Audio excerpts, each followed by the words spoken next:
Every time I see her on TV, I want to reach through and strangle her. You know, I know that doesn't sound very nice, but... And I wouldn't mess with you. There you go. Republican presidential candidate Carly Fiorina speaking out for the first time since Hillary Clinton came under fire for laughing, as you saw there, when a supporter said he wanted to strangle the former Hewlett-Packard CEO. Here's Fiorina on O'Reilly Factor. You know, I don't take umbrage with him. I don't even take umbrage with Mrs. Clinton. I do take umbrage with the clear double standard that exists in the media.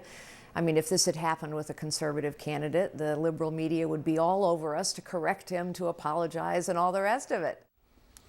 Damn media, it's always our fault. Senator, let me start with you, because this is New Hampshire. Yeah. What do you think about this? I mean, you've been out on the campaign trail. How would you have responded? She's in front of a crowd of her supporters. Do you want to correct and cut down your own supporters? What do you do? It's happened to me many Where somebody said they want to strangle the other person? Somebody says, yeah, Obama's a Muslim, he's a birther, he's this, he's that. I said, with all respect, he's not. I don't agree with him. He's a good family man, but he's wrong. You have to correct him. And the fact, and she is absolutely right. Carly's absolutely right. If that happened the other way around, it would have been all hell breaking loose.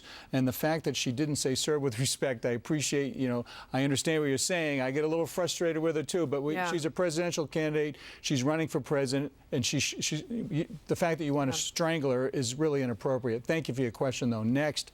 Ebac, what do you think of Carly's spin on this one? That it's, you know, she kind of gave them a pass. She gave Hillary a pass, and she said, you know, the media, it's kind of always our fault. Everything's our fault. We're an easy target. Well, Yes. I actually do think she's right. I mean, it's unseemly what this gentleman said, and you know, I just think that it also speaks to the footnote you could have given here was that, you know, if we're about breaking partisan gridlock, and that's what Hillary Clinton is sort of campaigning on, that she'll do deals in the Congress, but then she's still attacking Republicans in such a low manner, or accepting attacks like that. Yeah. I mean, I know you get tired on the campaign trail, you just let things fly and let things pass, but this is about a man choking a woman. I think it was out of line, way out of line. Well, dare I ask, are we being too sensitive? I mean, this is somebody who was laid off from the company. He says it's not like he said he was going to stab her, he's going to shoot her. I mean, that's one of those phrases, I'd like to strangle you. You know, I think in particular, coming from somebody who was upset because he was laid off from the company, that it's troubling. Ding, ding, ding, ding, ding. But I will say this, just asking the question. In terms of, you know, holding people accountable and how Carly Fiorina has handled it,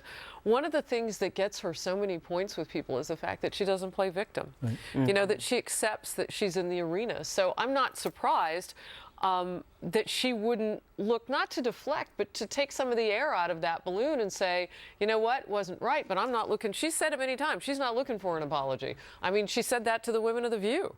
I mean, she's been attacked before. This isn't her first rodeo, so to speak. But what people have said they like about her is she can be strong. She doesn't have to play the victim. Right. In fact, they love to seize this opportunity, and it gave her, I mean, there she was on the O'Reilly Factor responding to it. Right. So I think that's the conflict going on behind the scenes, is that Carly Fiorina isn't a whiner. She's not a professional victim like Hillary Clinton. She knows that, isn't it weird? An employee that was fired from HP just happens to be in the audience of Hillary's event. And gets to ask odd how that happens. What a coincidence. Ask a question. So I think what's happening is Carly Fiorina knows that if she speaks out and she makes this an issue, she's going to get ink. She's going to get some earned media on it, which is tempting. But she doesn't want to look like the victim. She also knows there's a double standard. I applaud her. I applaud her for coming out. You know, sometimes you reach a point where you go, you know what, my inclination is to ignore this because I'm not a victim and there is a double standard, but I'm not a whiner or a complainer. And sometimes, you know what? You just stand up and you go, I'm going to stick it right in their face. Because Hillary is not a girl's girl. She's a gutter girl. And it's time that someone called her out on it. So good for her. Well, and the media are fairly, we're an easy target. And we don't have to, it wasn't like they called anybody by name. So I think, unfortunately. That is a great point about what that one man was doing there, though, because that's New Hampshire. You know, HP, obviously, they have offices everywhere. But I mean, like, this was a Southern California, Northern California-based company. There he was in New Hampshire. There are no coincidences in politics. All of her events are very scripted. They have to check IDs. She frisked the Secretary of State. They frisked the Secretary of State when they went in to file their papers. By the way, American capitalists are so greedy when 60% of U.S. households get more in the way of government benefits than they pay in the system in taxes. That's from the nonpartisan CBO. There you go. All right.